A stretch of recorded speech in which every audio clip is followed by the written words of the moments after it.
To their course, Your Excellencies, Baron Greenar Opus, Vedalbruna, Eisenstadt, Steps of Adiantum. They welcome Their Excellencies Dame Clovis de Walton and Baronessa Figena of Shire of Corvaria. They welcome Their Excellencies Baron Pierce McTarlock and Baronessa Stilasandia Filia Rolevin for their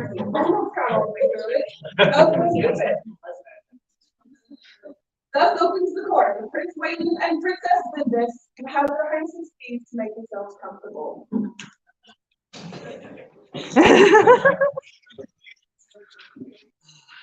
morning. Did everybody get some of that glorious breakfast? Yes. That's pretty good to wake up to a nice warm breakfast on the beds. Welcome to Summits Arts and Sciences. I'm excited. I've been looking at all these posts and all these emails coming in for weeks about what we're going to see and expect today, and it's just going to be just a phenomenal one. So look forward to seeing what you all have, and in this kind of cozy kind of setting here, I'm really looking forward to this. So thank you all for making this trip up to the high desert, and thank you for putting any effort into this weekend. So we're going to have a ton of fun today. We're going to learn a lot. One of the requirements for the entrance of arts and sciences was to also teach a class.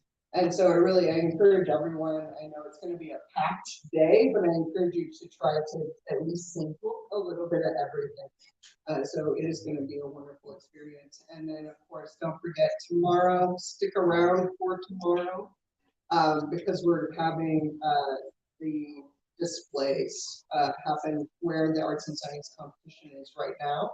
And I think, Seamus, do you remember how many folks are displayed? This week, 12 books of all different kinds of art, science, research, you name it. So please make sure that you stick around for tomorrow because there's going to be lots of things as well as the Corvaria right here. And you're going to find it. So we got tons of stuff this weekend and just hope everybody has a great. Thank you.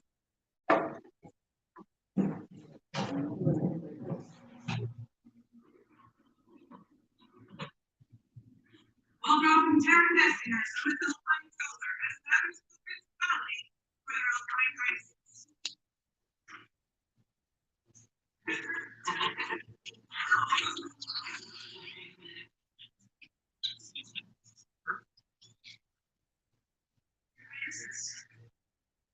My Times Champion has I have for you many worthy successors, and I'd be delighted let those who aspire to be the Alpine Scholar of the Principality of Summits come forth and present themselves before their Alpine Highnesses.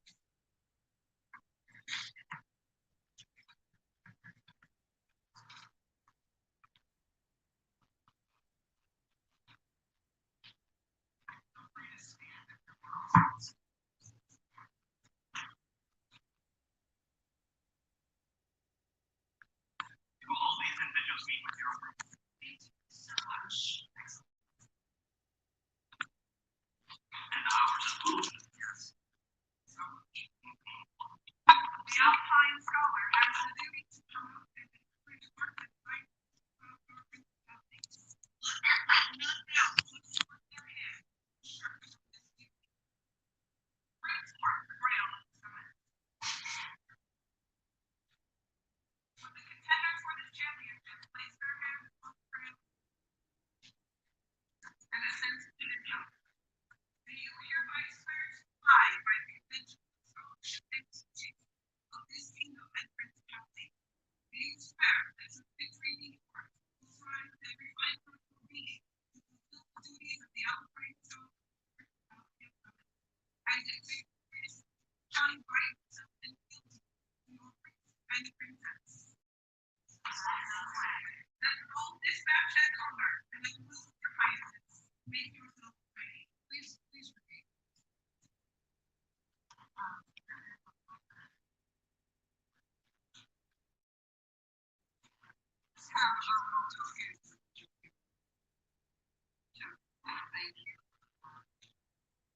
yourself out there. There's no easy route to put your heart out, right? And so we just wanted to provide just a little commemorative thank you to everyone.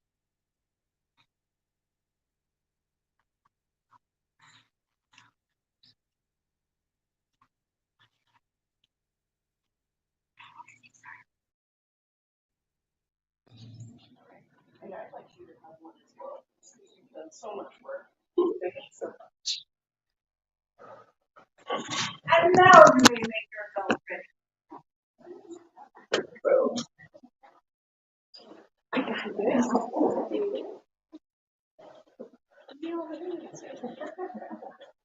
Good luck. Enjoy yourselves. Yes. Thank you so much. I cannot wait to see what you have.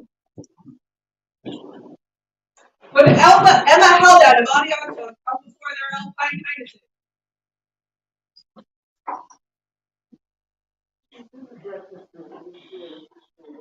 Thank you so much.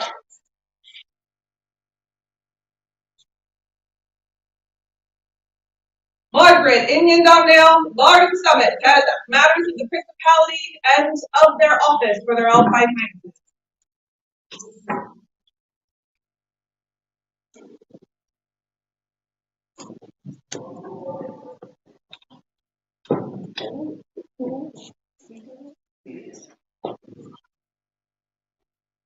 The stick is very tall.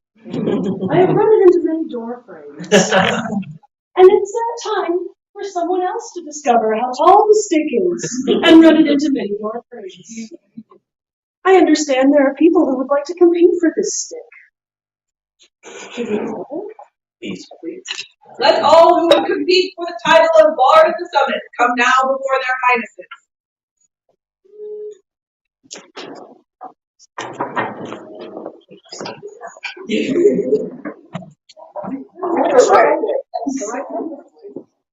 Makes me excited to see you here. Thank you.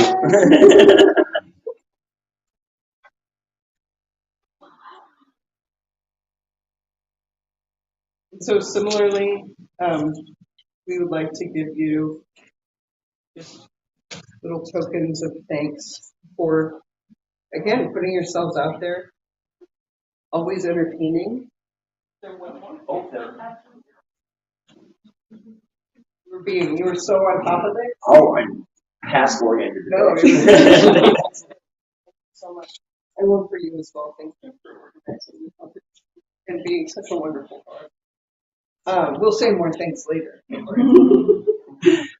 Today you enter the list to compete for the honor of being Bardic Champion of the Principality of Summits. The one who carries this title is sworn in fealty to the coronet of the Summits.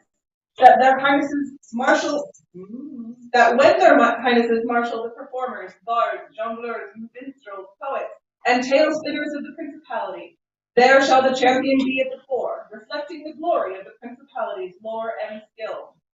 This is a grave responsibility, not to be undertaken lightly, for even as they take their place in their Highnesses' court and at their side, the champion's deeds must show forth the talent and knowledge of the court, and this principality to all the world. So, understanding the station to which you aspire, mark now the words of the coronet. I have seen all of you perform in some aspect. I don't know that I can inspire anything more than you already inspired. But I'm very excited to see all of your entries today and hear all of your. Having been lucky enough to see each of you perform, I think we're all lucky, and this is going to be. Just looking forward to this. It's going to be excellent. Thank you.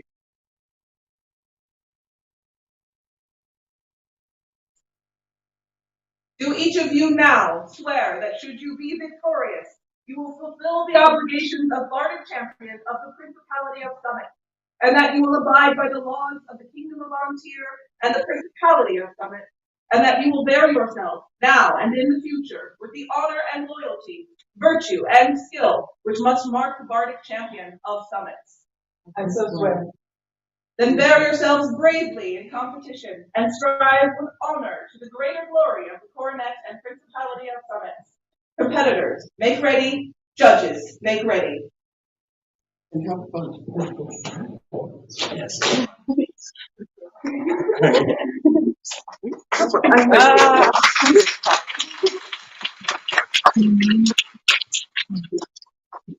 Emma Haldane, would you present yourself before their highness? Emma, we finally meet in person. I am so excited to finally meet you. Forgive me if I got down. No, please say. Let's go. Let's go.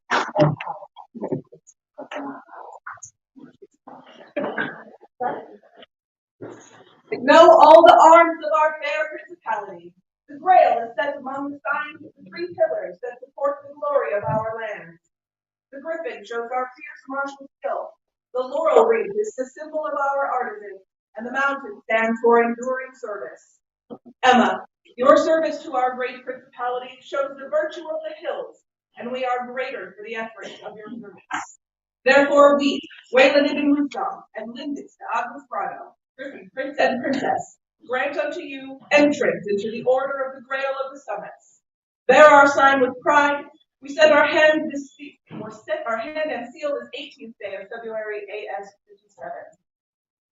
57. So we have pretty. How to say this? You had a task recently. You were part of the 12th night event team, and you had one of the hardest tasks of that event, which is responding to online and organizing things online, including reservations, playing a key role in that. Yes, but you were integral in that as well, and that was not easy. That was not smooth. It was not something that. It did not go. It did not. However, your service was absolutely phenomenal throughout that. Absolutely fantastic. And I think additionally, this isn't just for that. Like for so many years, you have contributed to Adianto and to the Principality. And whether that is like out in front of people or behind the scenes from your computer, like that work is seen and it is valuable. And when I looked at the OP, I was shocked. So I was so glad that you're able to be here today. I did go away for 25 years. It's totally fair. And I know since you've been back. And so with this charter as well. But thank you so much for your service. Thank you so much for your wisdom. I've really appreciated our chats online as well. And I hope you continue. That's my plan. Excellent. And it's also very much my honor. Thank you so much. I do have to say, working with this populace makes difficult things easier. Absolutely.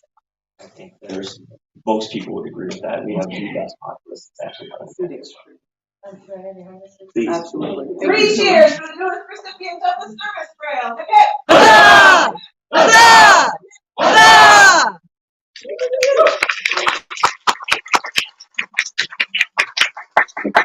The event stewards, Sandra Devereaux and Children Sula, have business.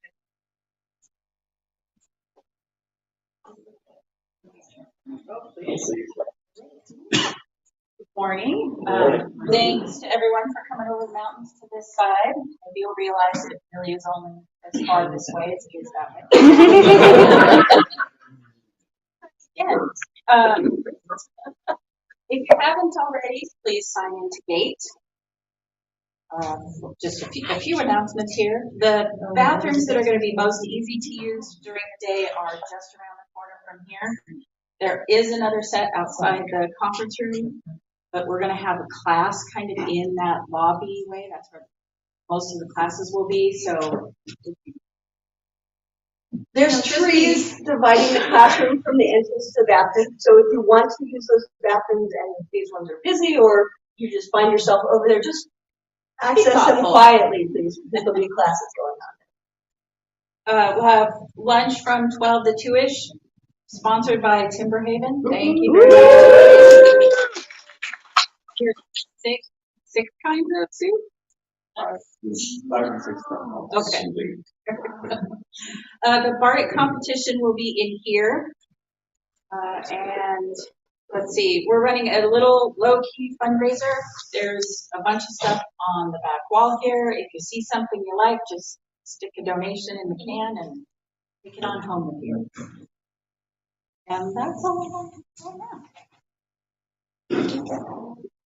Oh, chairs are not sacrosanct, so if you have a chair that you want to take someplace or you need a chair, feel free to pick up a chair and move it to where you want it to go. We have more chairs if we need them, but you know, we can't set for court and set for Bardic, so it's not like, oh, these can't be moved. Go ahead and make yourself comfortable in whatever way works. Thank you so much.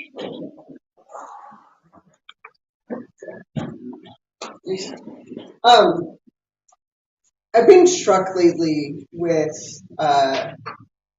just how amazing this principality is. I've been a member of this principality for probably like 15, 17 years. I don't remember when I moved down here, but I moved down here because I played down here. And I've seen this group go through its ups and downs. And through that all, we've remained family. Even when we don't always like each other. Even when you're sick of our dad jokes. Never. But I think most especially coming out of the pandemic, I have seen the most strength, the most joy, the most community that I've ever experienced in the SCA in over 30 years. Out of the summits, out of you, the populace. And so I just want to say thank you. This is very early in our reign, and I'm already crying. So we're just going to roll with it. But I just want to say thank you, and I want to encourage all of you to continue with this joy, with finding the thing that you love about the SCA and doing that, because that is what brings us together. That's what helps us to nerd out with each other and to really form this community that we have. So please keep finding that joy.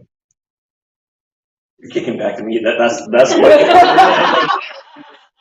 you inspire me. So yes, thank you.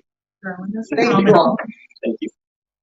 What is the snake's favorite class in school? History.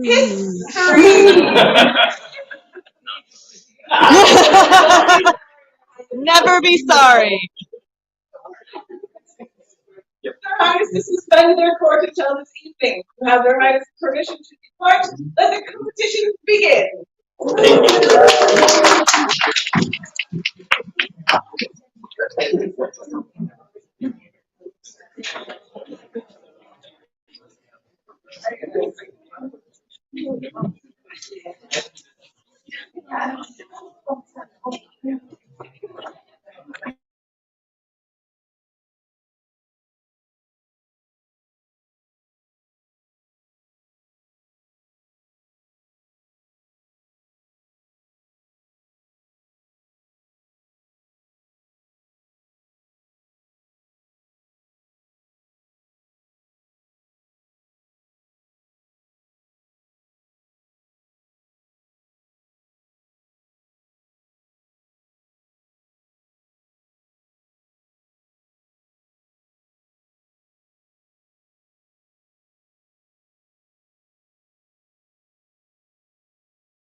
It's taken about a couple minutes. I thought that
Okay, we are good.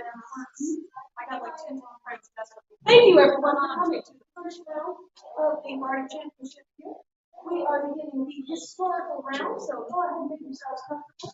Be aware there is a giant pillar here. So at some point, no matter where you end up, if you travel, you're going to be blocking somebody. So just be slightly aware of that. You can choose to move or not move. I promise you will not let your score. First, we are going to invite to the stage Robin Mercer.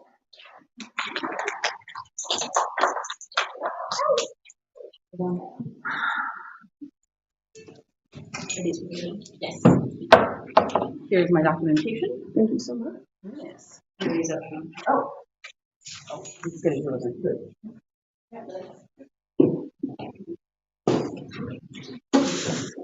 Hello, everybody. I am Robin Bowring. I am armature of Houston and current Bardic champion of today I will be performing a song, Musa Dama Gloria, which is by John D'Amato, who's one of the most prolific artists of his time, 1300s. He wrote mostly on the subject of courtly love, and this song is no exception. Musa Dama Gloria means sweet, pretty lady, and roughly translates to sweet, pretty lady. Do not think that anyone has sovereignty over my heart but you alone. I will be doing the first two verses today. It is a three-verse song. The song is in Middle French. This is much Middle French that it's crammed in my brain without things getting totally done.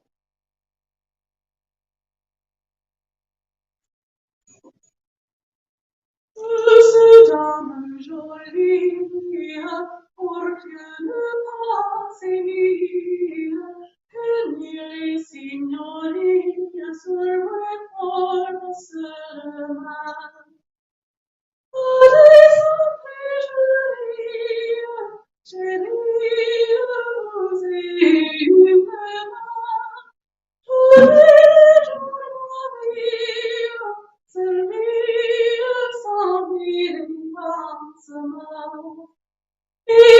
Et je m'en dis, d'espérance d'aïe, comment je vais venir s'épiter vous en plein.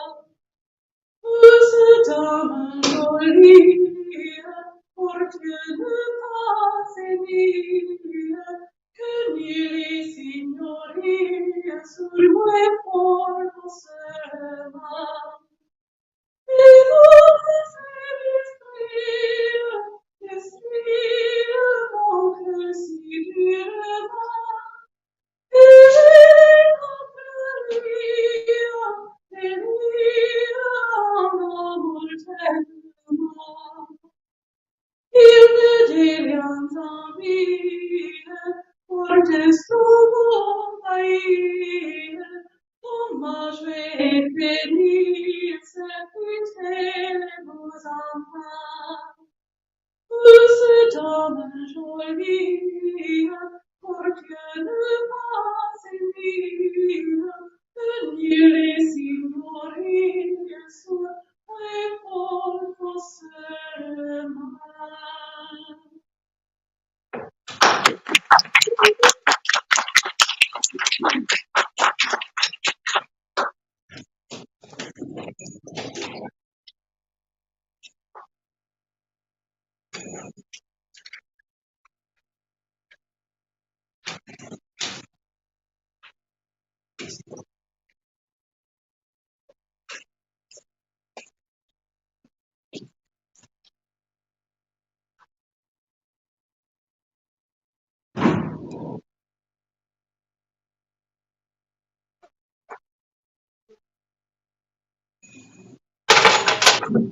That's going to happen every time, isn't it?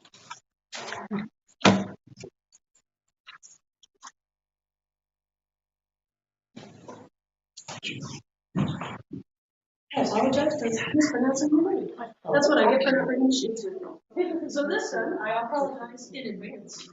We are going to have Zuleika Al-Zarqa.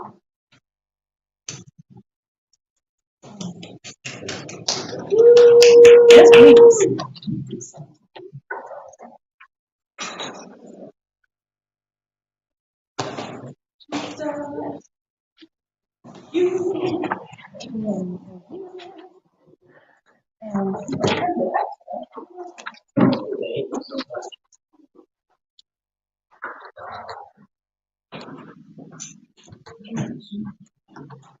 All right.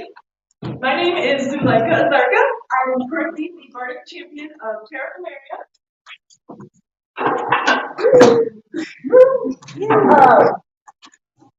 I am going to be performing a story out of the Shahnameh, which is the Persian epic of kings. The documentation I handed out labels it as Nakali, as Shahnameh. Nakali is a storyteller in Persian. And the tradition for them was to tell various stories, but as time went on and they started losing some of their Persian identity, they really latched on to telling stories from the Shahnameh. And in the Safavid era, they invented coffee houses, and so they kind of went, hey, let's tell stories in coffee houses. Cool, let's do this. But Nicalls could be male or female. Women were restricted in what audiences they could do. They could do either all female audiences or mixed audiences, but not all male. But there were female Nicalls. And I apologize, I do have Now, Faradun was the Shah, having removed the wicked serpent king Zohar with his ox-headed mace. And fighting under the banner made from the apron of the butcher Kabah, representing the people that he now ruled. For 500 years he ruled, the unquestioned king over all other kings, known for his wisdom and mercy. And it came to pass that Faradun had 3 sons. The elder 2 had been born by Sharnaz, while the youngest was of her sister, Arnavaz. All 3 of them were without equal, being tall as the cypress and fair of face. None of the brothers had names, though, even as they entered into their manhood, as their father had yet to test their hearts. Now Faradun had heard that the king of Yemen had 3 daughters, each as pale and lovely as the moon. So he sent his sons to woo the princesses, for they were more precious to the Yemen king than life itself. So he would not relinquish his daughter unless he had a chance to meet their suitors. When Faradun got word that his sons had been successful in wooing said princesses and were now returning to the court, he readied his household with horses and elephants and cymbals to welcome them and celebrate their union. When his sons were yet beyond the mountains, Faradun left his folk to go encounter them on his own, taking the form of a fearsome dragon. He had a roar like thunder and breath that flamed like the greatest of scourges. Thus came he upon his sons, singling out first the eldest, who laid down his spear, saying, "A wise and prudent man strives not with dragons."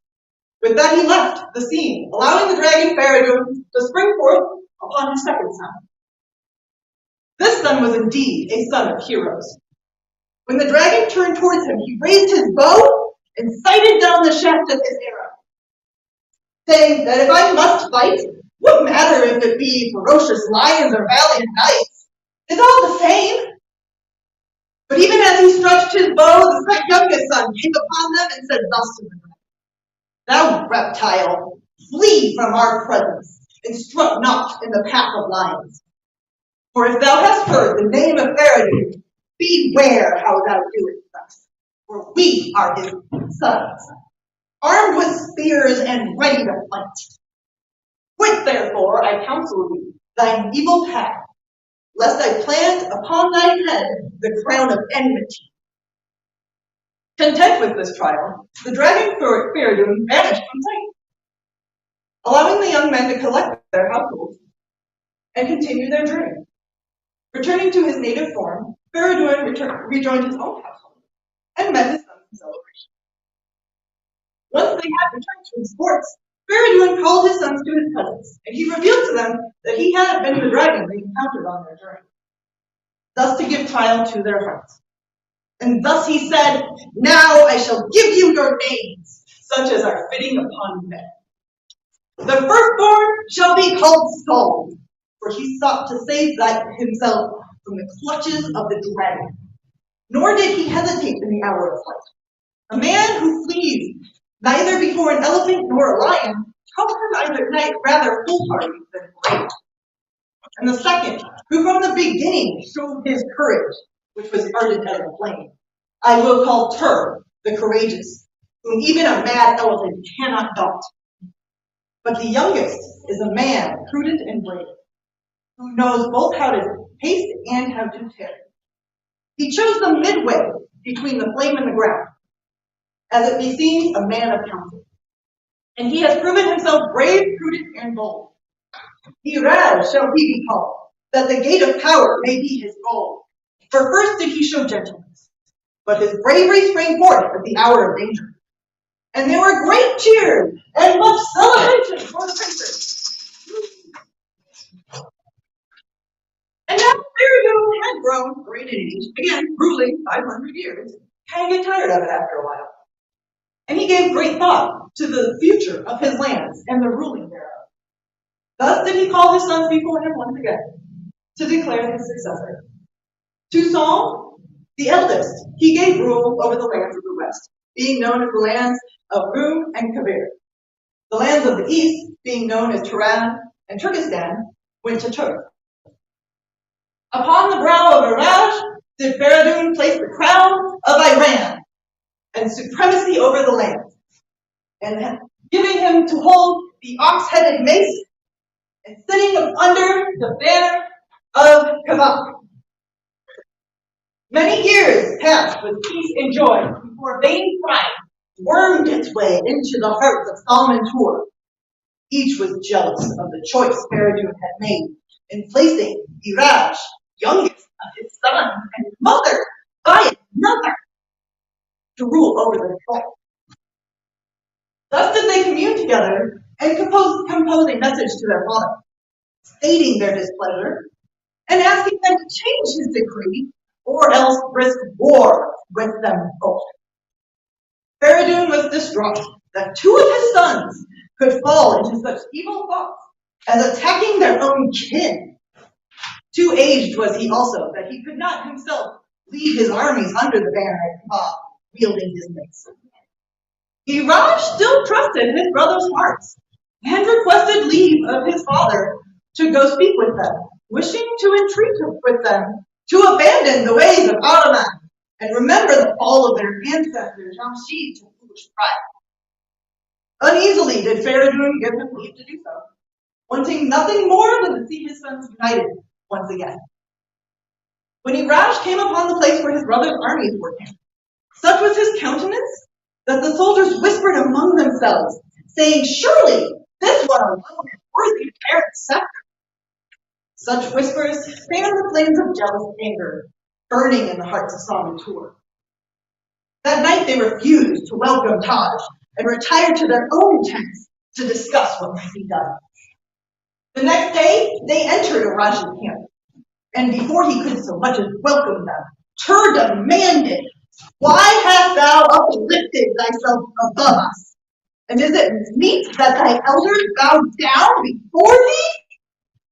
Iraj was saddened to hear his brothers speak thus, and sought to soften their hearts, saying, "I will step down from the throne of Iran, if it will foster peace between us. For I crave not the possession of the world, if you are afflicted by the sight.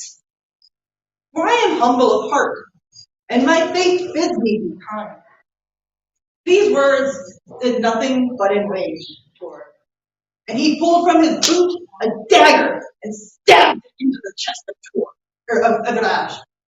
Then he had the head of his brother removed from his body and filled with musk and ambergris. Thus did he send that back to Feridun with the message, "Behold the head of your darling, give unto him now the crown of the throne." Having done their evil deeds, the brothers packed up their camps and returned to their lands.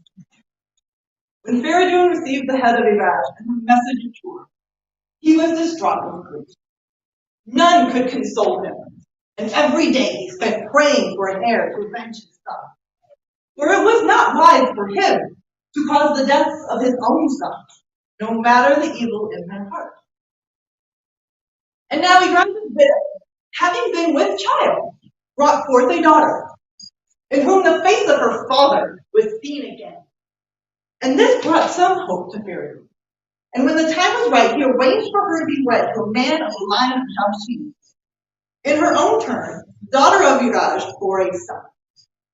When they brought the babe before Faradun, he smiled and called blessings upon the child. Faradun named him Manashir and raised him as his own. Now it came to pass that Salman Tur heard of the strength and comeliness of Manashir, even as he was not yet fully into his manhood. Thus they grew afraid that this prince would seek to avenge the death of Iraj, and they would not be able to withstand his might. So they communed once again and sent word to their father, asking his forgiveness for their error, even requesting that Faradun send Manashir to them so that they could look upon him and pay homage to him. But Faradun turned down the gifts his sons had sent and returned unto them warning that they would not see the face of Manashir, lest he be leading an army upon them with which to avenge the death of Iraj. Upon receiving these words, Salman Tur rushed to gather their armies, trying to besiege their father's land before Manashir grew to full strength. And when they arrived, they found the troops of Iran already in defense against them, and the two sides battled fiercely from the break of day to the fall of night. Seeing the strength that was set upon them, Salman Tur made schemes. Thus did Tur attempt to enter Manashir's camp by night. But the heir of Iraj was wise to this plot, and upon killing the wicked Tur, caused his head to be removed, and sent the Faradun with the latest news of battle. Saul then caused his soldiers to abandon the field, and made to return to his own land. But Manashir pursued him, and he was caught along the sea, and his head too was sent to Faradun. And Faradun both grieved for his sons, and rejoiced for the vengeance of the wickedness they had done. Following the death of Salman, their soldiers did surrender and sue for mercy from Manashir, which he did freely grant, as they were but obeying the commands of their king. And when Manashir returned to the port of Faradun, the old king relinquished his crown and throne to the prince, and gave him to the protection of his champion Sam. And so did Faradun finally get to rest from his worldly labors. Thank you.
Please welcome to the stage our final competitor for this round, Ainsley Herring.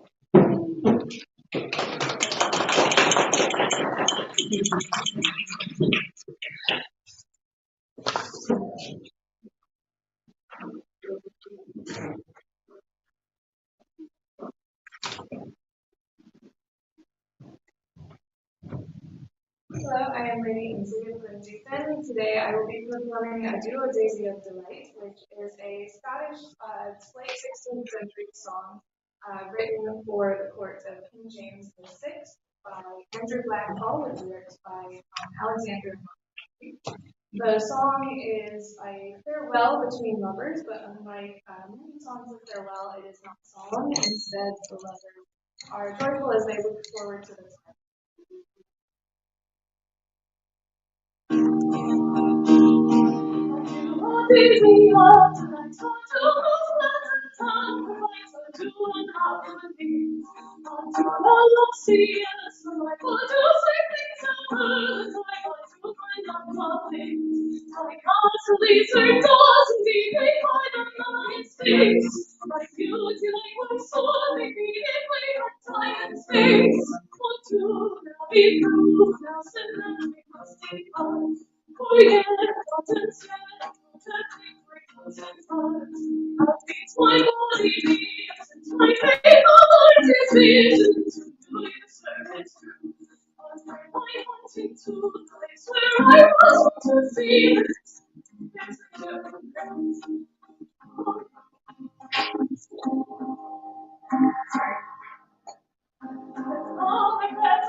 Well done, all competitors. I can see this is going to be extremely difficult. Thank you so much.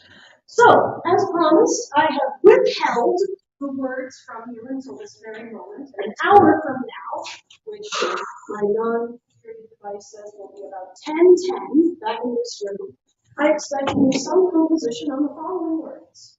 Joy, phenomenal, summits, a nosing theme, and Corvaria. Even if you write those down, I have to put that at the back table here. Again, they are joy, phenomenal, summits, Corvaria. See everyone in an hour.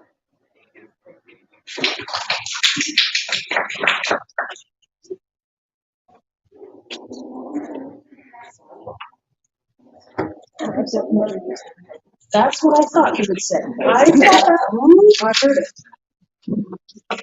Let's see.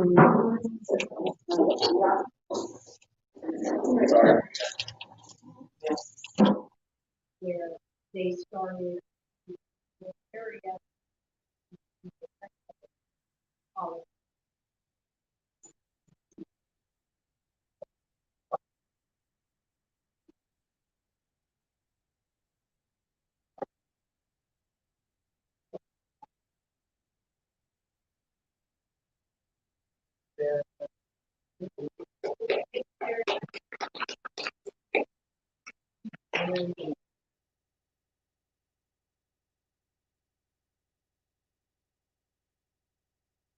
Now I'm right here. You do.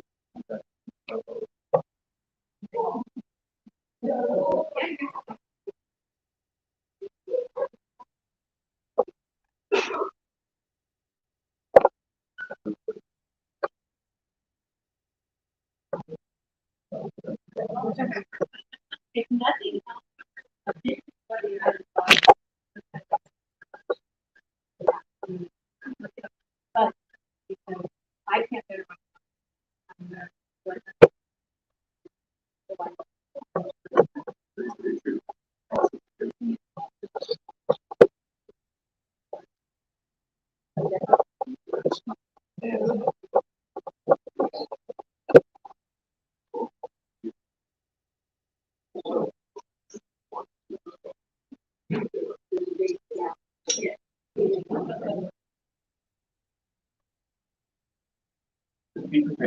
I'm not usually forest. I am with. Right.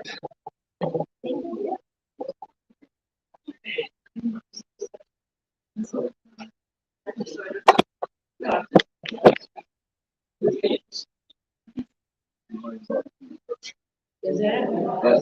No. I know. It's one of those things Where we have a fighter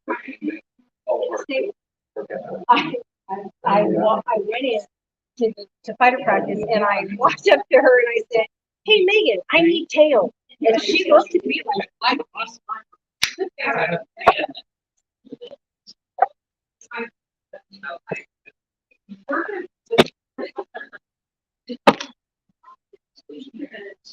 Are you laughing?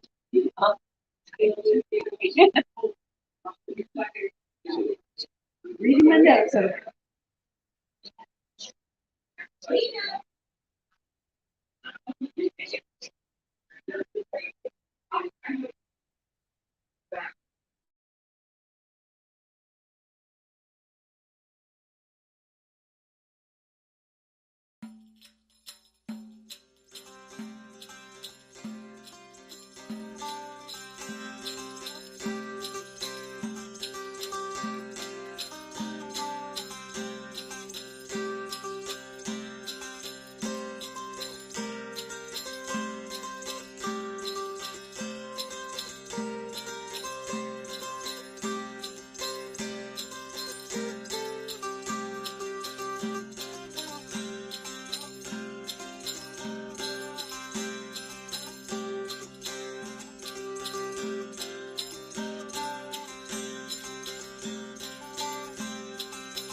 I've got my full handout as well up here if people want to take a look at it.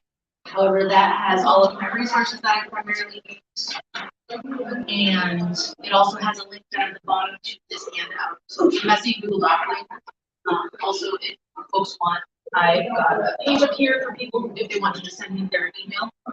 And I can just direct.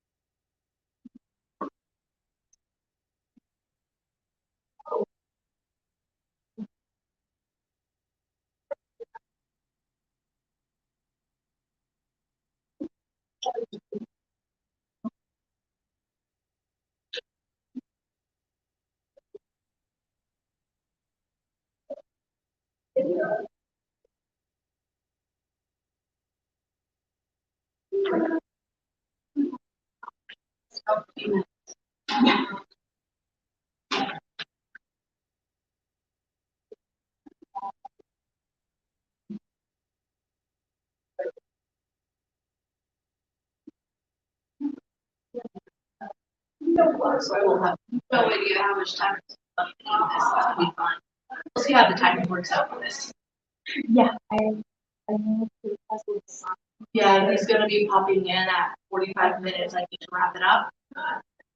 So I'm like, cool, that's going to be great. For 45 minutes, let's wrap it up. But if I'm not careful, like this is easily a topic I can just talk about for hours, mostly because I do. Yeah, I do. It's what I do for a living. And yes.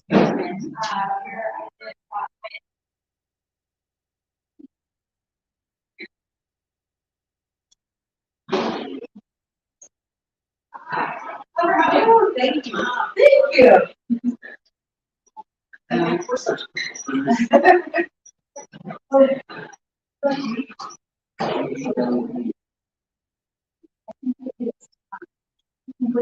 Okay. Well, I will give it a couple more moments to sign.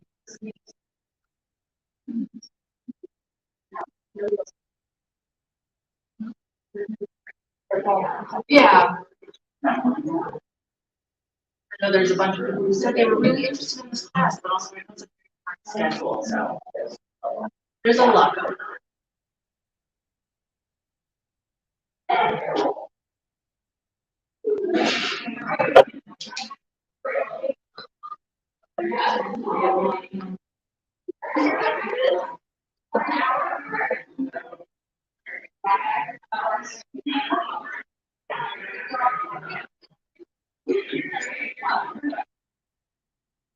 It's definitely a packed schedule today.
No. No, gate is through there, all the way back on the gate. It's weird to get so far to get.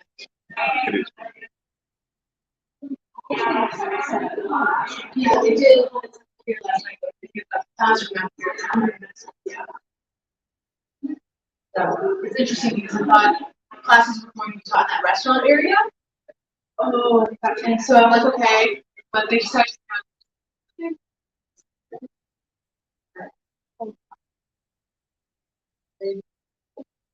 There are two, and then I'll start it up. If they're ready, they're ready. Yeah. There it is.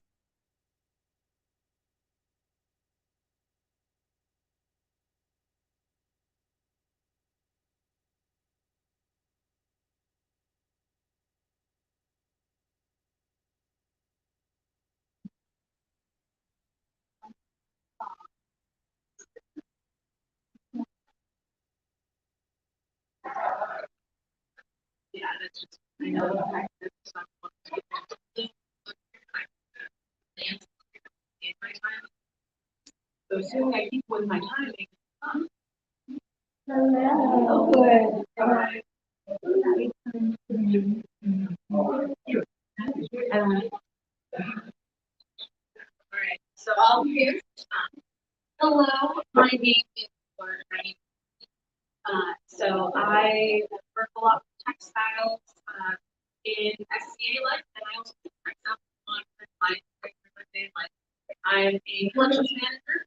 I have my master's arts in collections management.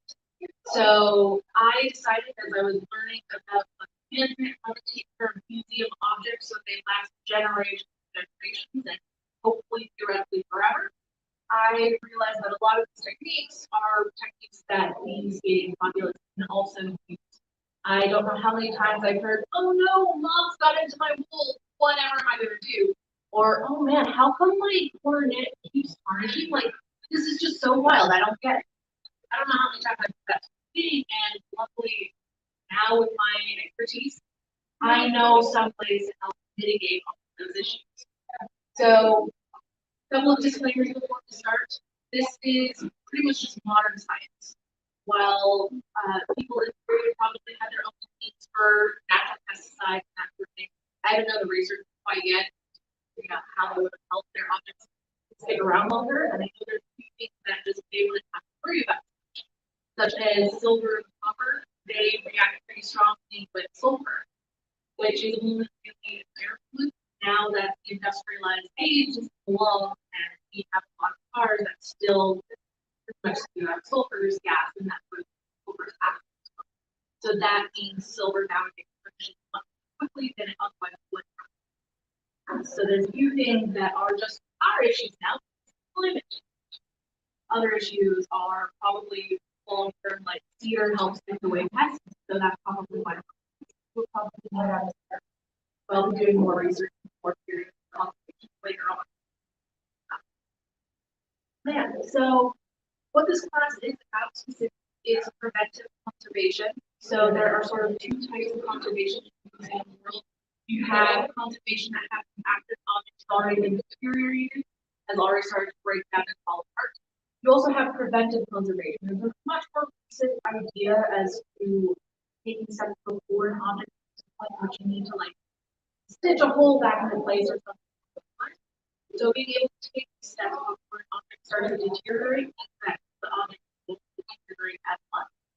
So in looking at preventive conservation strategies you can take, you can either look at it as, well, what are the ideal conditions for every individual type of object, like glass has its own conditions, textiles have their own conditions, metal have their own conditions. However, you can also take a look at it by these 10 agents here. So that's much more taking a more holistic approach to the entire environment as a whole, and being able to be like, okay, here's the general, most of these objects like these specific conditions. So let's aim for these conditions, even if there's a few outlier objects that requires more specialized care, especially for the stadium populace. Our textiles and objects that we have, we don't really have those with outlier objects that require specialized care. Something that would require specialized care is cellulose nitrate, cellulose acid, or textile. Those have a tendency to explode if you give them too hot. So they require very specialized care and being cold storage. Well, in our hobby, we don't have this sort of film canisters, and if you do, then you're probably a photographer who already knows how to care. So here I am trying to prevent anything more generalized. So I'll be going through the consideration much from the most pressing issue to something that's a bit less pressing. So that way, hopefully, if we run out of time at the end, you guys won't be quite as conscious of having the important like agents to sort of fight off. So the first ones that I'm going to talk about are humidity and water.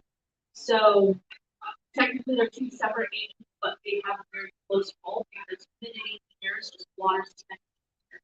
And then water has the same effects as humidity. It's just much quicker, much more destructive, and pretty much compress the whole ton of this relative humidity issue in a short time. Primarily because you might have flood or leak. So humidity and water are pretty much the same. High humidity and high water, they can promote mold growth, promote rust metal and tarnishing of other metals. It can also cause working and rippling in deeper objects as well. So if you ever end up in like particularly summer in like the East Coast, for example, a swamp, you might see that all of your pages of books have this weird work. So that's because of that.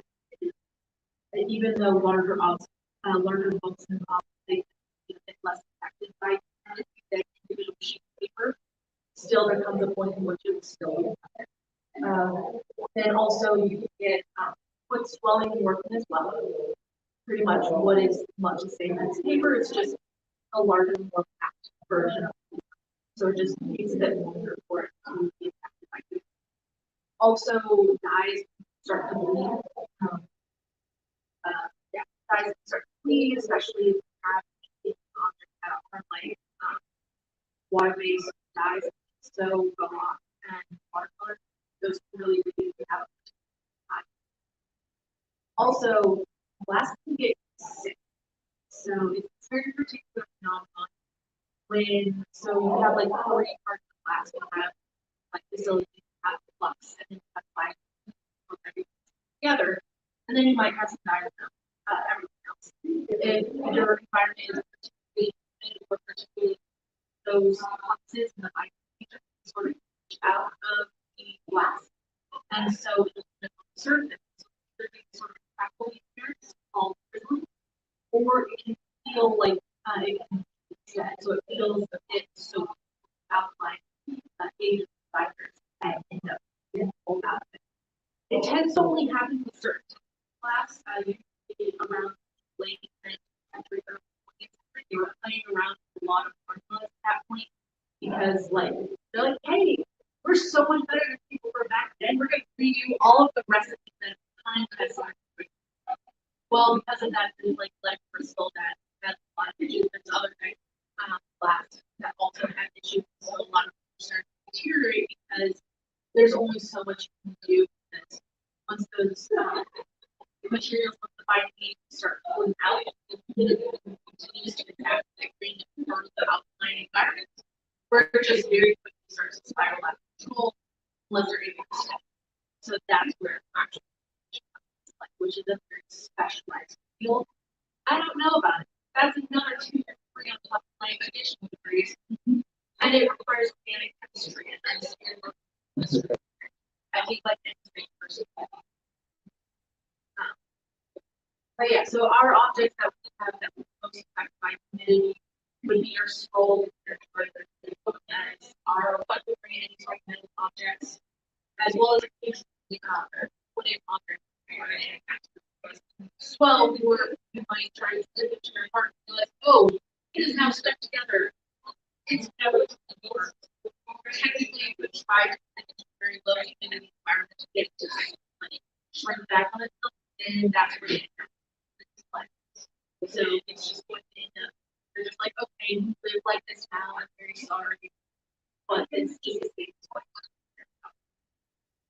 Additionally, if you have objects that have in music now, so you have like in like because you have that night and place very small, they were so those were a great way to rest. So how to prevent this? So generally actually are able to like have monitors that monitor lower is better. Because there's right,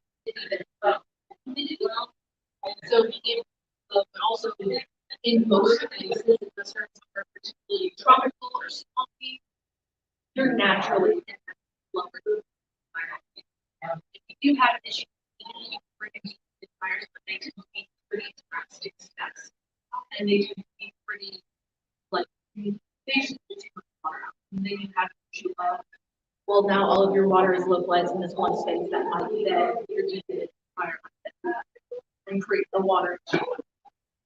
So a really good way to do it is there's this inverse relationship between temperature and humidity. So if you raise the temperature just slightly, then that can really drop the humidity, the relative humidity.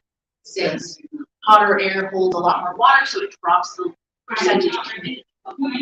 So it's a very interesting relationship. And because temperature can be a little bit more flexible, you might be able to do that. And that's a way to help monitor and regulate the humidity in a way that's not quite as drastic as just dehumidifier. And similarly with water, like, don't get your objects wet. Try to keep water off of there, so keep objects raised off the ground in watertight containers such as plastic totes. And that's have drop clouds over there that can't be in totes. Simple stuff like that, but it's really the keeping objects raised off of the ground is the one thing that I realized that like a lot of people don't think about until it happens. And they're like, oh, we should never just left this paper box on the ground right next to the water heater, which has now broken and we've lost all of these photographs from 20, 30, 40 years ago that we can never fix. So my parents actually had that issue. They had their water heater break about a week ago or so, and had a whole bunch of paper boxes with family photos from the 80s, and they never been digitized. We didn't even know what was in them. It turns out it was a lot of wedding photos, a lot of baby photos from my cousin who since passed away. So we had to very quickly, they're like, you're a museum person, you can fix this. And I'm like, yeah, I can probably help. So it was a lot of playing objects out, getting a box fan to get a lot of air moving really quickly to try and pull as much of that moisture out of the objects as possible. Alright, so the next object, next agent I'm going to talk about is light. Light is something that's really big, really dangerous, because once light damage happens, you can never fix it.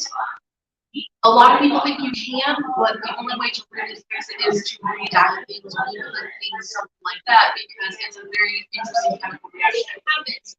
Light just bleaches objects. It bleaches objects, it occasionally also cracks and chops plastics. Fortunately, we don't have too many plastics in our practice, in our hobby, but it's something to keep in mind, like if you have a stuff, cornet such as Festa with the shrinking days, like that's going to be a pretty, like, she's not going to want to leave it in the sunshine forever, because then it's just going to bleach it and that level shrink. The one thing to keep in mind is if an object has been treated to heat, so if it's like enamel or metal or glasswork, it tends not to be react too much with light. It's already been exposed to a full time of heat, a bit of infrared UV light as well. So then it's like, okay, cool. I've had it, I can stand up to it. Glass tends to be a little bit more iffy just because the dyes might not be able to handle it. Certain types of stone as well also get bleached in the sunlight, and this is a big one, where it turns into citrine if you expose it to too much UV light. So a lot of citrine is actually amethyst. That's it. So primarily when you're looking at light, the most damaging light is ultraviolet light and infrared light. Infrared gets pulled into temperature and not temperature, but UV, it's making sure you have UV films over your glass if you've got your scrolls. And if you've got fabric that you might not be using for a long time, tossing like a simple drop cloth over it to block the light, or having it in darker totes. It's the same reason why, like beer, you keep it in darker bottles. It's just wanting to make sure that the light doesn't spark chemical reactions that then really start to run away from yourself if you're not too good. Other things that scribes can do, so there's certain pigment, certain types of ink. So you have dye-based ink and you have pigmented ink. Diet-based inks are primarily like water coolers. A lot of times those fade like nobody's business. If you have it in some bright sunlight for even a week, it's faded and it's entirely gone. Like I've seen some people who have set something out in the sunlight and they came back 3 hours later and it was visibly faded. If you get a pigmented ink, however, because those pigments are they're suspended in a solution, those pigments don't often fade. It's white carbon black and archival ink. It's because it has carbon particles suspended in it, and carbon doesn't react to the sunlight in that way. So picking pigmented inks over dye-based inks is one of the best ways to help prevent this leaching from happening with scrolls. Additionally, you can test light passages pretty easily and very low tech. You get an index card or a simple piece of cardstock. You draw lines across it of whatever inks you're trying to test. Make sure you label what ink is which. And then over the label and half of the line, you cover it with aluminum foil, 1 or 2 layers of it. Tape it down so that no light can get to that side. Tape it up against the window. Tape it up against the window. And leave it there for about a month will give you enough time to see, especially with a southern-facing window, you can have about a month will give you enough time to see if there's visible fading. And if there is visible fading with this index card, you'll be able to know I probably should not use this at all. One of the other big issues for SCA is pests. So because we use a lot of natural fibers are really good for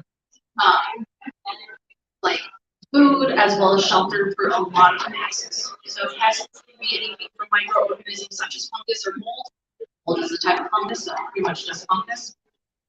You've got also smaller invertebrates such as insects, so that's where your moths. Carpet beetles are a big one up in the Pacific Northwest, I've noticed.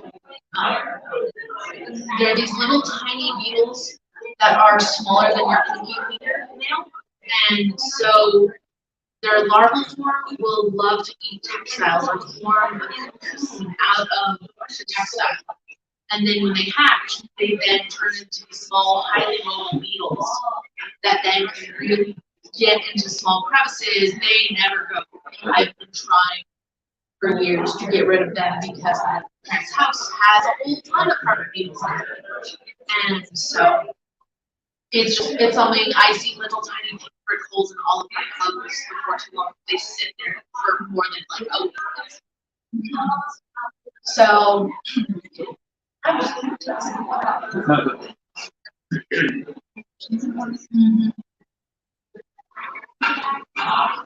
but yeah, so in a lot of ways, pests are an indication that something in your environment is wrong. Your humidity is too high, therefore providing the necessary hydration that the pests need. It could be that you've got some sort of way of letting pests in, so there are holes in your wall, your doors might not close tight, something like that to help them get in, or you're not being particularly careful in taking care to make sure that there's no pests in your objects as you're bringing them in. Also, temperature, like your temperatures might be off, but there's not much you can do because they like room temperature that we like. And if you get it too much colder than room temperature, we're also very uncomfortable. I don't think anybody wants to be wearing winter coats forever around the clock. So in that way, pests are sort of the easiest thing to take care of and prevent if you just take care of your envelope of your collections, making sure that they're all your collection is safely packed away in like tight Ziploc bags, boxes, making sure you don't have any obvious holes for rodents to get into, like that, as well as taking care of your humidity. Well, you should be mostly good with pests. You should either be able to notice them pretty quickly when they get in, or you should have your objects isolated, so have one collection of wools. All of a sudden, you're seeing some carpet moths in this packet of wool. Well, it hasn't gone to the rest of your wool because each one of your wool is in its own bubble. You can just treat that one instead of your entire collection, which can be like 100 pounds of wool if you're not careful very quickly, depending on how long you're in the hobby. So making sure you've got that, that's sort of like the easy way to treat it. However, once you get this infestation, it's very hard to treat it. A lot of times, like if there are some things you can do yourself, but other times you might just have to call a pest control, because they're the ones who actually have the training and that sort of thing. Even museums will not deal with our own pests, and we'll just call our pests and I think it's up. However, what you can do is heat treatment for objects. So if you're able to toss stuff into the dryer, you could be able to toss it on with super high heat and just toss it through the dryer. Or alternatively, if you don't really have a dryer or you don't want to spend the money on drying it that much, take a black garbage bag, put all of the objects in that need to be heated, tape it up real good so that nothing can get in and around. Set it in the summer sun for a day or two. Problem with that is you run into the issues of temperature, you run into some of the issues of possibly heat and light. So you tend to be very particular about what you do. So if you have, say, mold on leather, then you might be able to do that. However, if you've got like pests and bugs trying to eat up your scrolls, you probably don't want to pick heat treatment for that. So another treatment is cold treatment. So tossing stuff into a freezer for 2 or 3 weeks. So specifically the temperatures you want to be looking at is about -4 degrees to -20 degrees. It's a little bit colder than some freezers, but you might be able to just keep the objects in there for much longer. Something like a month or so. You'll want to put the objects in one plastic bag, another plastic bag, with that condensation onto the object, which they can back in water. But being able to do that, I have wool roving that I just keep. It lives in the freezer unless I'm actively using it, just because I noticed it was looking at my parents' house and it's comfortable. They're sort of like almost little shells that are like 1 millimeter or 2 millimeters. We're putting that into the freezer. Carpet beetles don't like cold, they'll die. And so it just lives there and it's further infestation. So I'm not going to pull it out. However, the problem is that certain objects don't like it. As always, there's always pluses and minuses for products. Namely, metal isn't easy to brittle, but you can if you're very careful with it. However, shells, mirrors, and glass, you don't put this like you cannot do that. They'll break. Like you just cannot your objects to really pull off, keeping like putting it in. So the third option, which is an option that we have non-professional environment that is technically an oxygen. So if you have a way to suck all of the oxygen out of an object, then suck the gases. However, the problem is a lot of this to go into a hibernation mode. So it takes a long time. It takes anywhere from 1 week for some pretty simple, like just a textile piece of fabric, to 3 weeks or 4 weeks of this really pretty warm anoxic environment if you've got something like wood board, because otherwise we'll just hibernate wood, and especially if it's colder, then all of their systems slow down straight a long time. But also, you don't really have a way to like get a bag, pump up a bunch of nitrogen, or another like argon, I think is the other we don't really have a way to do that unless for some reason you just have a bunch of it lying around. Do that. I don't know why you use them on this. I think you could sell it from the market. All right. So the next one I'm going to talk about is so I mentioned earlier sulfur gas in here. There's other and certain objects that just inherently have polluted create. So wood breaks down acid and other basic acids specifically can cause a lot of corrosion. It can also cause discoloration on paper objects. So if you're able to don't store your objects on wood for a long time, so a couple of months, so or make sure there's a lot of air flow to get that air and acetic acid in here out. Or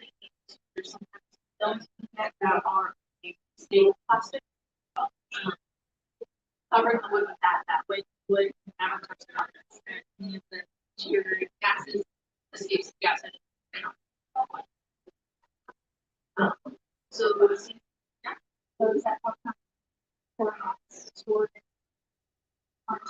Oh yeah, absolutely.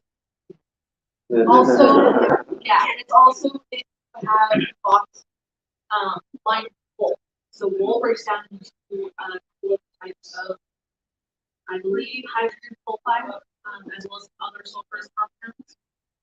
So that will also cause if you have like a wool padding on your coronet, that's going to tarnish a lot, as well as if you have a wool padding for a cloth. If you want something, a fabric padding, cotton. Cotton is cotton, but museums use fabric-wise for our storage. It is unbleached, undyed cotton muslin. So the cheap fabric is pretty much the cheapest fabric nowadays. And cotton doesn't really break down into anything nasty. It doesn't break down into acid. It's very unusual fabric. Very helpful. Linen might be one that you might turn to, but it's more expensive. So I don't know why you go for that when unbleached, undyed muslin is cheaper and almost more effective. Yeah. Yeah, so it's why I'm like, hey, this is important in boxes. Yeah, wood boxes are such a common thing. It's where everybody puts like wood boxes, everybody uses wood boxes. It's useful and it looks great and it keeps the object safe. However, wood breaks down and it's just inherently it's got these properties that are just damaged. Same thing with wool. So you want your wool away from your metal objects. You want wood away from metal objects, metal objects. So if you're able to pull the coronet out when they're at home, set the coronet aside next to the box. That should be enough separation so that you don't have quite as much issue with the and it'll have that air this acid away. And then when you're at the event, you put the coronet back inside. You might still need to have a little bit of polish right before the event, right before court, but it won't be nearly as bad as in that box. It's also why, like, if somebody coronet's naturally charged up or circuit's naturally charged up, they might just need it for sulfur and other people. I'm also wondering about swords and wooden scabbards. Yeah, that would be another issue as well. With leather on the outside. Yeah. So, I think for me also be why somebody can display their sword, right? Because they're not here the wood scabbard being stored, to see it for one, but two, it's not permanent. So, you know about knives being stored in leather. Yeah. In their sheaths. Yeah. So it should be fine. Since leather tends to be more stable and lasts forever, it lasts forever. Oiling helps it because leather's primary problem as an interior is moisture. So if you're having this like higher humidity environment, not high enough for mold to start taking over, so you don't want to more than about 55% relative humidity, as well as we're oiling our stuff in museum set because you're adding chemicals to that. And like your supply treatment can't then easily reverse. A lot of with preventive conservation want to take steps and roll back. So what kind of oil would you use? Probably if you want to do that, there's beeswax, there's like lamp oil, and there's oils and salves and that type of thing. They're specifically designed for leather, like Water's with that. Okay. Work out because they're working with this leather that they want to nice couple for a very long time. Yeah. Talk to them, they probably know better, as well as food platforms who are into trying to choose foods and food.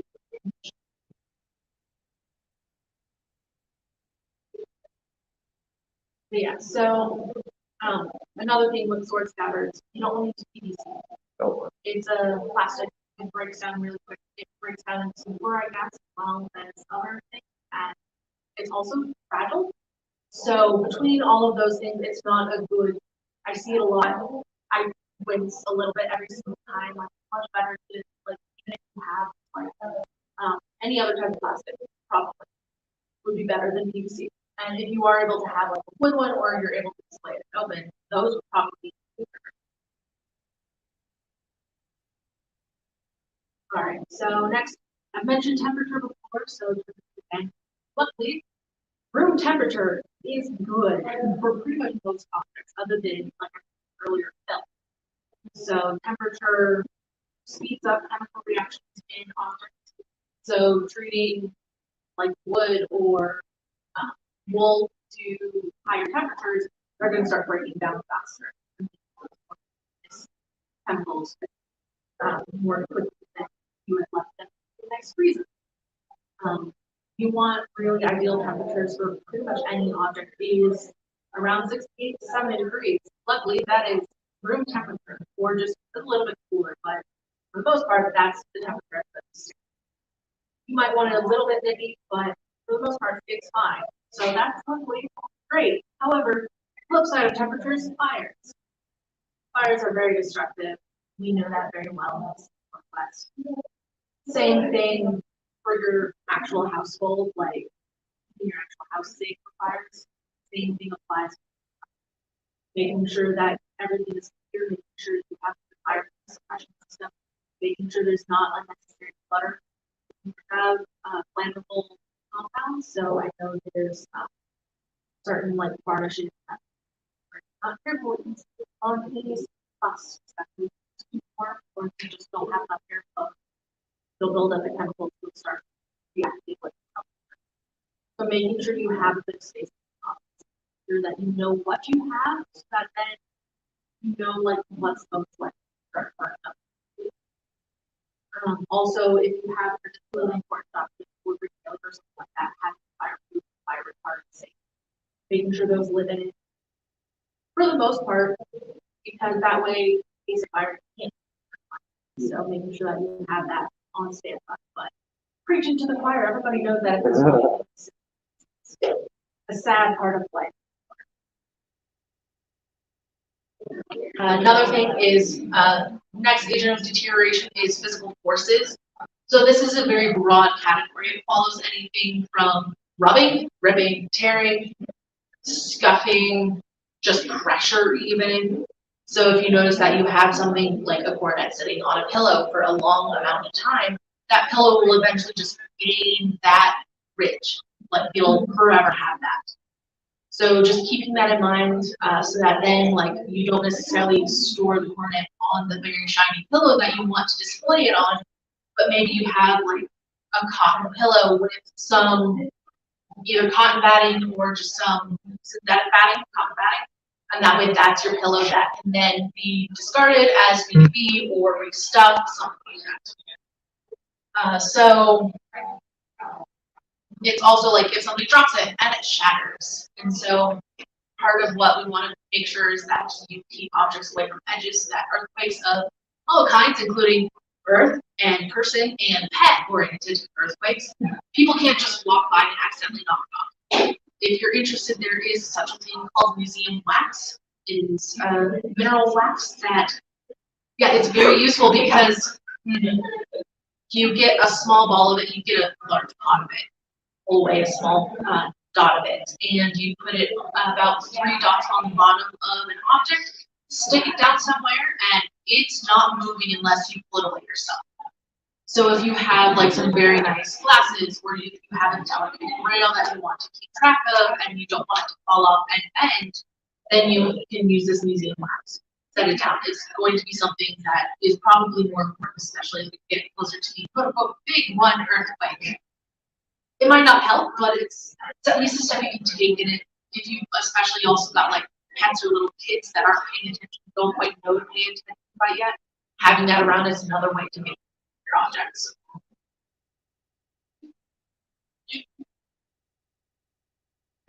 Okay. The other thing is scrolls. They have a tendency to bend or get creased. So making sure that you're able to have ways to transport them so they stay flat. Scrolls also with the seals. Those seals can break. sealing wax can be a bit rigid and fragile. It's prone to cracking. That's what I'm looking for.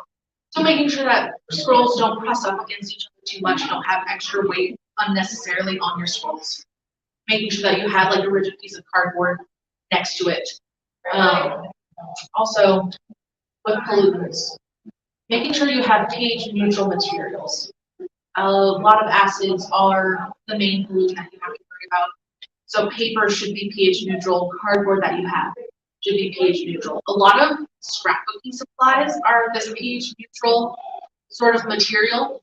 And so if you want to if you don't know where to look, looking up like cardstock or scrapbooking, a lot of times it'll say archival quality or pH neutral. So that's really useful. Also acknowledging that like if you use iron gall ink, that's an aesthetic ink, it will break down, and it's really fascinating to look at scrolls that have iron gall ink because it will just dissolve the paper where the ink was. So you can get these very cool shadows and shapes where the ink is pretty much entirely disappeared because it's just ink through the paper. And all of a sudden now you just have this ghost of the script that now paper's falling apart because it's got something holes in it. But it's very fascinating just how it works. So yeah, so keep track of acids if you're working with scrolls when it comes to pollutants. But for vibrations, physical forces, making sure that like you don't bend your scroll. If you need to like not have your scroll transported flat, don't fold it and roll it instead. And roll it into a tube. That way it doesn't have those sharp creases, because once something is creased sharply, that's a point of weakness. And that's also the same with fabrics. So you try not to fold fabrics, or at least fold fabrics as little as possible. So like folding it in thirds and then rolling it the rest of the way. Or if you're able to just roll it entirely without folding it at all, that tends to work really well, because if you ever notice sometimes those creases are where like pests get to, also like those creases might never come out just because that's where the fibers have enough that they just don't want to ever. Why like get creases? Well, you want those creases where they are, so we intentionally create those creases. Also, another thing to keep in mind with costuming is, and our clothing, is how we hang our objects. So if you leave like a set of trousers hung over in half or on a simple hanger, it's not a wide hanger, then you're going to get a line of like fading, you're going to want weakness right there. Same thing for like if you have shoulders. If you have just a simple hanger at your shoulder, then that's going to create this line of weakness, right? Shoulder line that you might not want. So making sure that your hangers are wider, so you can add padding out to a hanger, and that way that padding can help distribute the weight of the garment more evenly. Another way would be to fold the object, and then you also want a little bit of padding at those creases. So I've seen some layers of padding. There was one object I took care of where there was padding at the shoulder lines, padding at the side seams, padding at the top side of the sleeve, as well as the lower side of the sleeve, where both folds were happening. And then because it had to be folded with the arms across each other, padding at both of those seams where the sleeves folded over, and then another 3 layers of padding as it was folded in third. So that helps to distribute that force of that crease. Therefore, it's closer to like pseudo rolling rather than just folding it. All right, so I'm into the last ones now. So the last 2 agents of deterioration are thieves and vandals, as well as dissociation.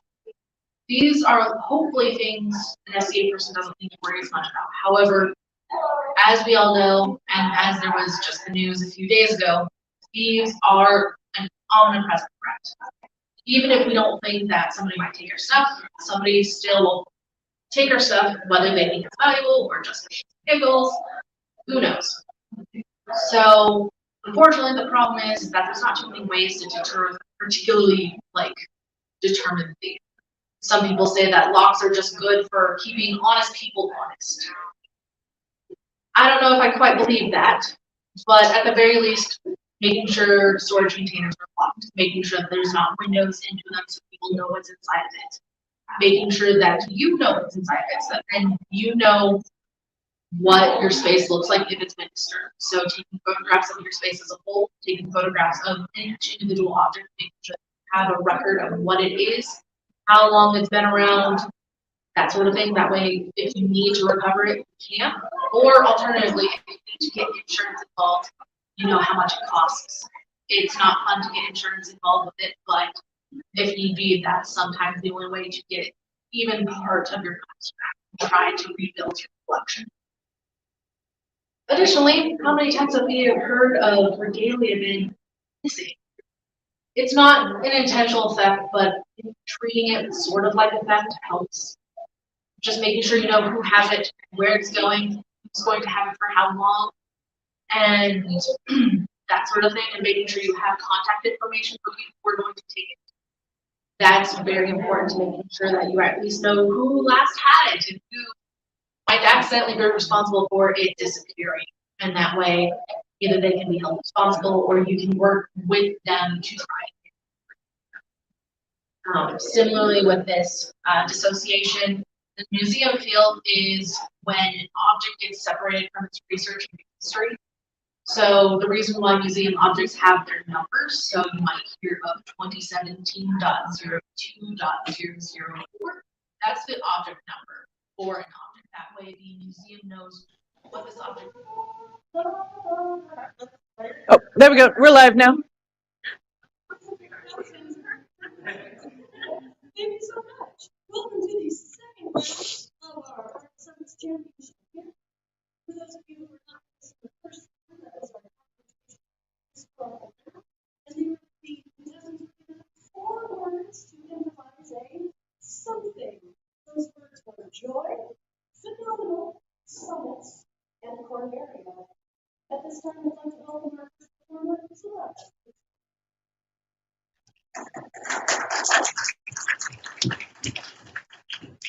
Again. All right. So, this is a Hawaiian umbrella that I picked up this morning. Let's see what's happening. It is not a period, but kind of fun. So we'll see how this works.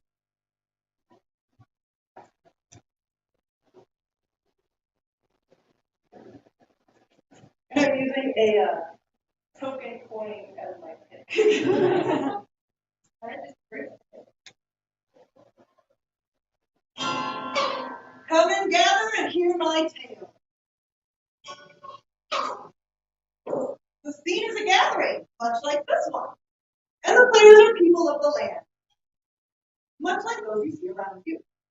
Welcome to Corvaria.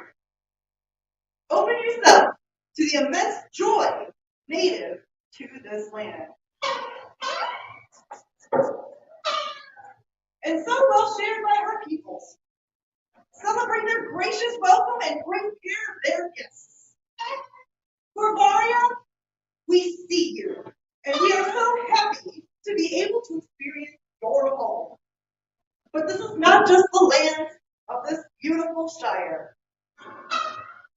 but also that of the summits, represented by their Alpine Highlands, who mighty and gracious as they are also wise and humble enough to know that the strength and joy of us, their phenomenal populace, are also part of their rank. Please, as we enjoy these festivities around us, not only in this room, but in the other room with the various artisans, and just in the general sharing with each other, take a look around and appreciate all of the joy emanating around you, and let it in. Thank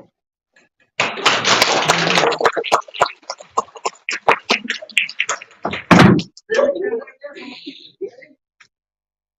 Yep. As someone who That's the rules. mindfulness for a living, I just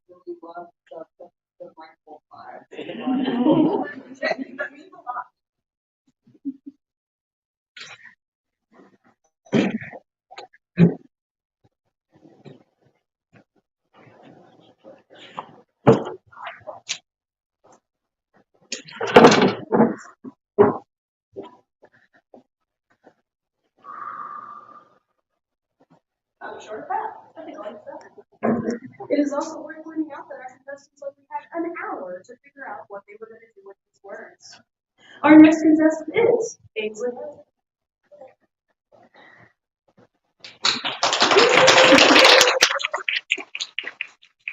So the first piece I have to write story. The entire hour pretty much writing. I haven't had time to read it out loud yet. I'm stumbling over my words. Once there was a young dragon who set off from her home. You see, when all dragons come of age, they leave their mother to nest and go out into the world to prove their strength. In order to be considered an adult dragon in their society, they must find a knight and defeat them in battle. The young dragon had been waiting many years for this day, and she eagerly set off, leaving behind her cave high in the mountains and flying out across the land down to the summits. She flew far across the land, her blue scales shining brilliantly in the sun, and she searched high and low for night work. Some young dragons would deliberately seek out the youngest, greenest knights to fight, so as to make their task easier. But she was too proud to do such a thing. Only the oldest, most experienced of knights could do for her. And so she flew on and on, finding many knights, but none that she considered worthy of her. After a time, she left behind the mountains and entered the desert. There, in the Shire of Corvaria, she came across a great festival. The music and joy that she heard coming from the crowd lifted her spirits. Surely here, among this great people, she would find the knight that she sought.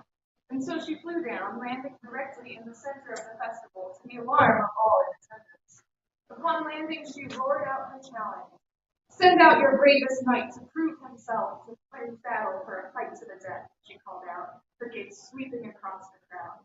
She spotted a few knights in the crowd who gathered together, clutching at their swords as they prepared to face her as one.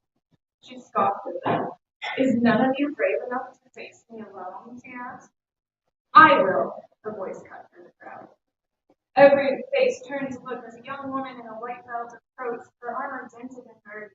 She carried a sword at her hip, but she did not draw it instead. The dragon's face twisted in annoyance. Surely this would not be the best that Corvaria had to offer. This girl was so young she could only have just been made a knight last week. The dragon considered flying away again. Perhaps she should expand her search outside the border of the summit. But something in the knight's eye held her gaze. There was a determination there, a strength of heart that could not be denied. "Very well, young knight, we shall fight," the dragon said, sweeping at the crowd with her tail to clear space for battle. "Tell me something, dragon," the knight said, still not drawing her blade. "I am familiar with the customs of dragons. Does your code require that you kill the knight for battle, or only defeat them?" The dragon paused. She'd never considered that before. Of course, it was custom to kill a knight, but she never heard anyone say that it was actually required. Her mother had told her the stories of the bravest dragons in their first battles many times, and they all began the same. In order to take their place among the dragons, a young dragon must defeat the knight of battle. "I only ask," the knight continued when she did not answer, "because it would truly be a shame to have to kill such a phenomenal dragon such as yourself. You are clearly amongst the greatest of your kind, and I should prefer to leave you alive." The dragon laughed. "You are so confident that you shall win?" she asked. "Not at all," the knight said. "I believe it will be a close match, but I have no intention to kill you, and I only ask that should you prevail, you spare my life, so I can spread word of your glory throughout the land." This pleased the dragon. "Very well," she said. "We shall fight not quite to the death, and the loser must swear to always sing the praises of the victor to all they meet for the rest of their life." The knight agreed this was a fair wager, and so they both prepared for battle. Both fought hard, the dragon with tooth, claw, and fire, the knight with sword and shield. But just as the dragon thought she had won, trapping the knight in her claws and stopping just short of biting off her head, the knight caught the dragon with her sword, in a way that should either move an inch, they would both die. "The draw, it would seem," the knight said. Indeed, the dragon agreed with his turn. "Shall we go again?" And so battle raged on, bout after bout. At times the dragon won, at times the knight. But neither wanted to stop, enjoying the well-matched fight too much. At long last, they were too exhausted to continue. The knight lay down her sword, and the dragon quenched her fiery breath. It seems we have both been victorious this day, the knight said, for we have found in each other an opponent worthy of our skill. I shall keep my end of our bargain, will you keep yours? I shall, brave knight, the dragon said, bowing her head in respect even as the knight did the same. A thunderous applause broke out, and both dragon and knight jumped in surprise. They'd been so focused on their combat, they'd forgotten the large crowd watching them. The crowd rushed to congratulate the foe, and the revelry resumed. The dragon spent the rest of the evening at the festival, listening to the music and watching the dancers twirl and play. Already the bards were composing ballads of the great battle, and the dragon hummed contentedly, knowing that people would speak of her might for many years to come. Her new friend sat at her side, humbly accepting the praise of her fellow knights with a grace the dragon had never seen before. Watching her, the dragon knew that the woman was a true knight, not only brave and skilled with the blade, but also wise beyond her years. Though the dragon could not kill her, the other dragons would surely be satisfied that she had fulfilled her quest to compete for the knight.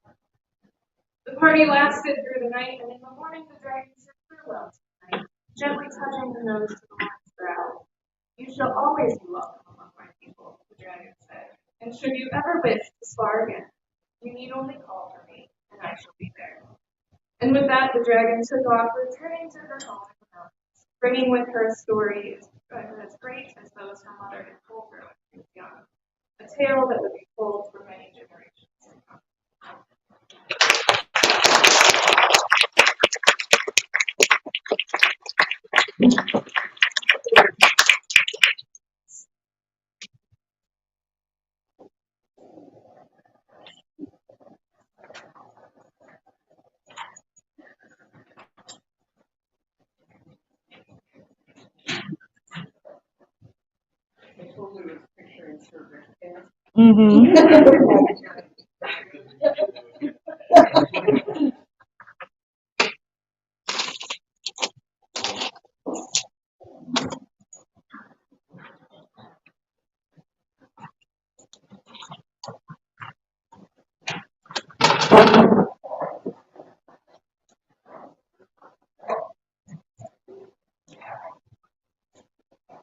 Finally, I'd like to welcome to the stage Robin Bowling, our final contestant for this round.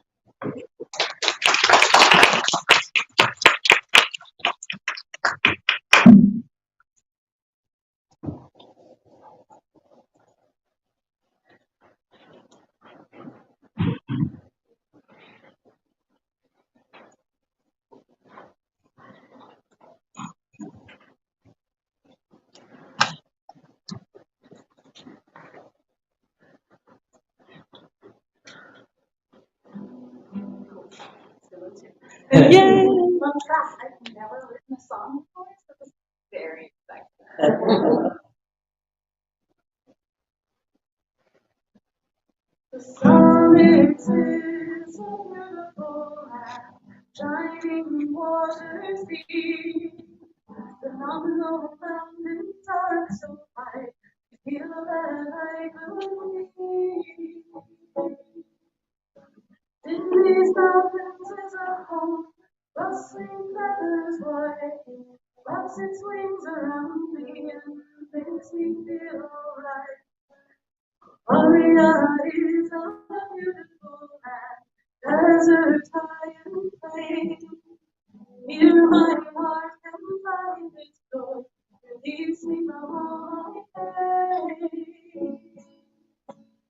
These lands mean so much to me, the people and the times. Here I come for comfort and a phenomenal good time. Something brings these lands to heart and pass for the other. Song and food and joy and love brings us all together. Summits and Corvaria, phenomenal and kind, hearts of joy and hands of art, makes me feel alive, makes me feel alive.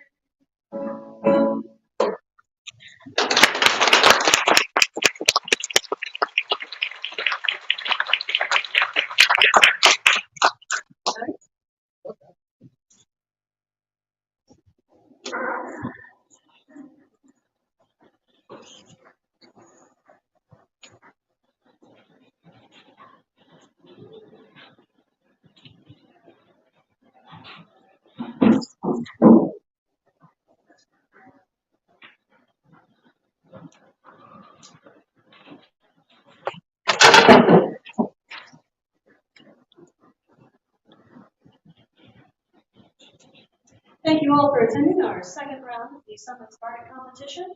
We will see you all back here for the third round at about 4 p.m. this evening. Thank you all.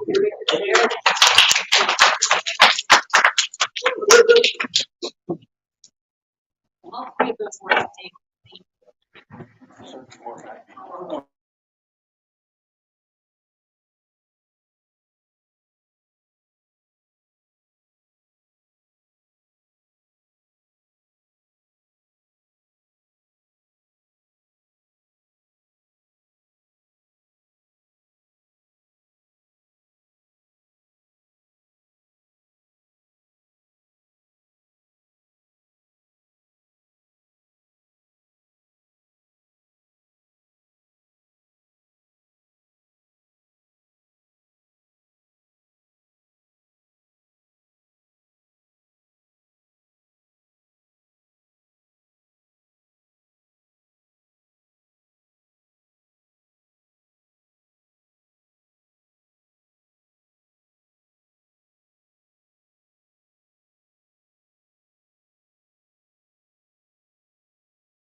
I have done this work 2 weeks, but also talk to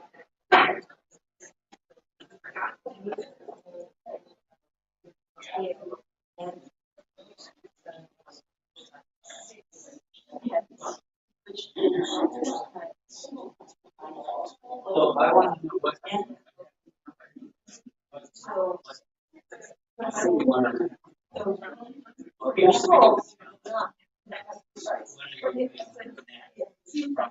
Then also like right, but yeah, and you're an outcast. Right? You don't have that.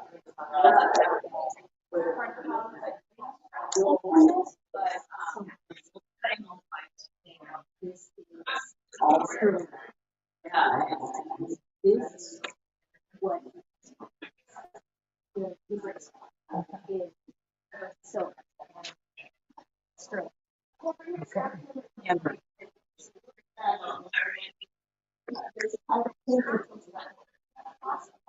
So if you have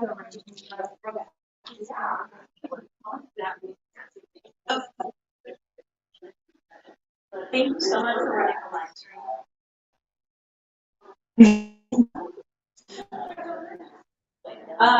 Yeah.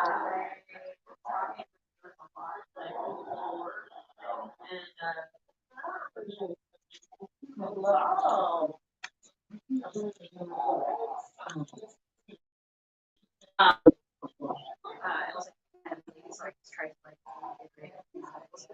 I feel like I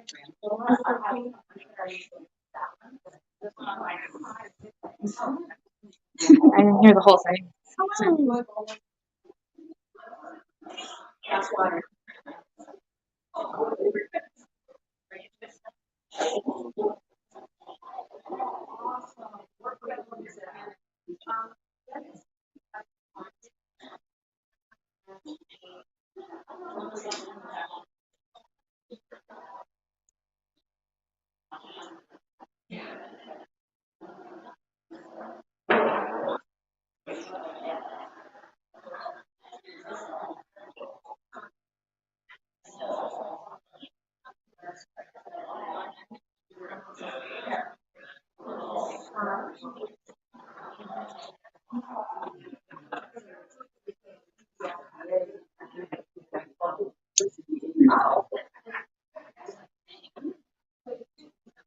Yeah.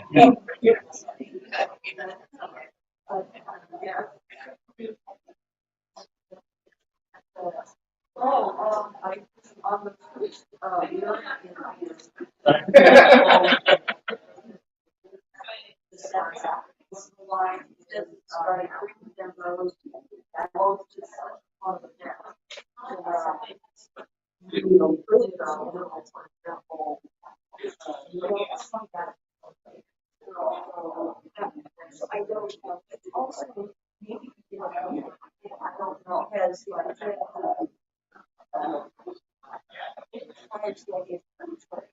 it was just going to go away. You're right. Not just a whole new so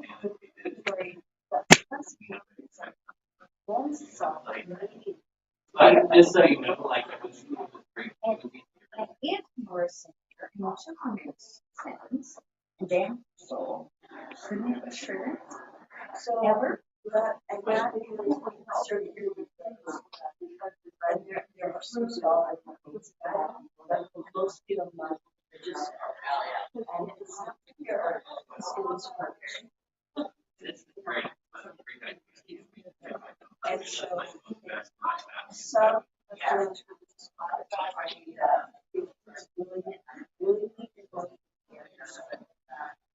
then that is about like suicide because you can't really ask for so there are some who also argue that absolutely there's nothing and so I so it's a yes but that would be my take about why although it's modern like this is harder there's a night gallery thing on there's only one, two, three boxes. Which is only water, but other places. There's a movie better which is set that is civil. I have a motion, but so yeah,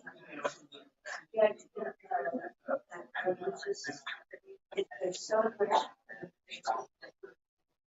Yeah, I'm just going to.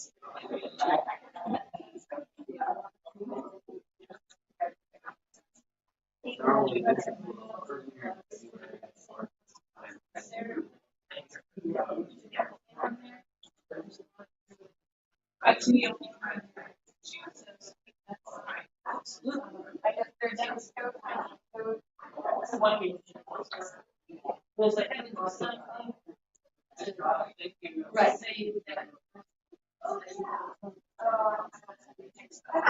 Well, it's Scottish Irish immigration to and it's been like low access music. One of the things I discovered is the quality of the style that is almost the exact same as the original text. Like it hasn't had a variation that happens when you cross pollinate because it's been so isolated without any kind of intermixing. So all of those songs are almost in their same.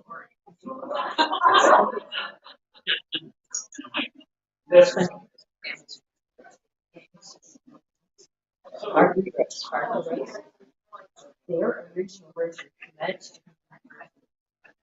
for the downside.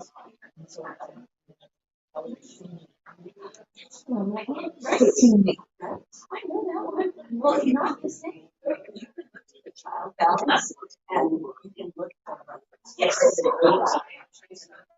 so interesting to see how it changes the balance athletes are so different and yet the same.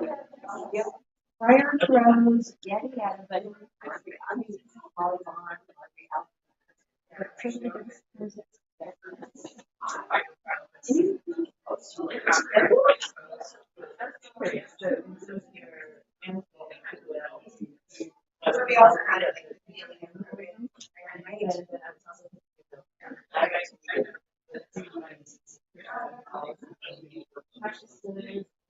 yeah, I was like, I was really wanting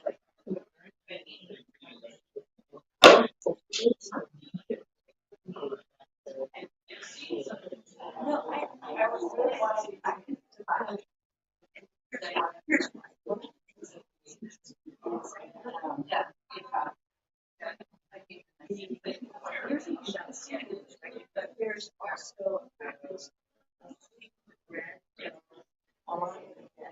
stress and letting it rise with their virtues, to be shared among their so that with all the good and noble characteristics, which is obviously not the same as the flesh, not the same as the understanding. But this is it's an analog at the same time as the and so I just feel like that as a professional, this is the same challenges of how do we carry on generationally our knowledge, and in particular, it's been now that we're starting to have a broader perspective. You're sort of patrilineal, so there goes the challenge like being in terms of generations and how is recorded history as we, including the non-literate, oral traditions. And so we don't have how many generations have we start like my grandparents, I think my grandparents, I probably maybe my grandparents, parents, maybe, but not generation. But some of these traditions, especially in like clans, where if you will, places where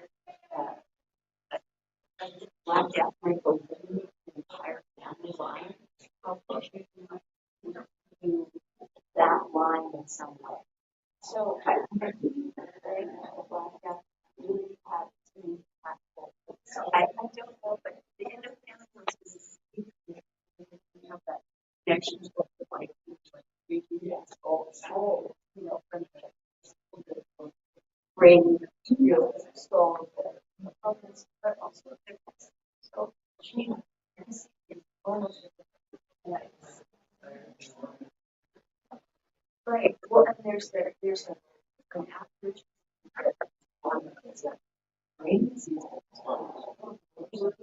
yeah, you know, and that's as respect and a way of myself. I would answer your question. Yeah.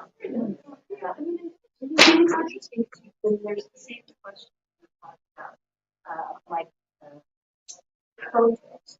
You know, do they still, yeah, trust is there, you know, and, you know, they have to do that, like, there's a different mindset.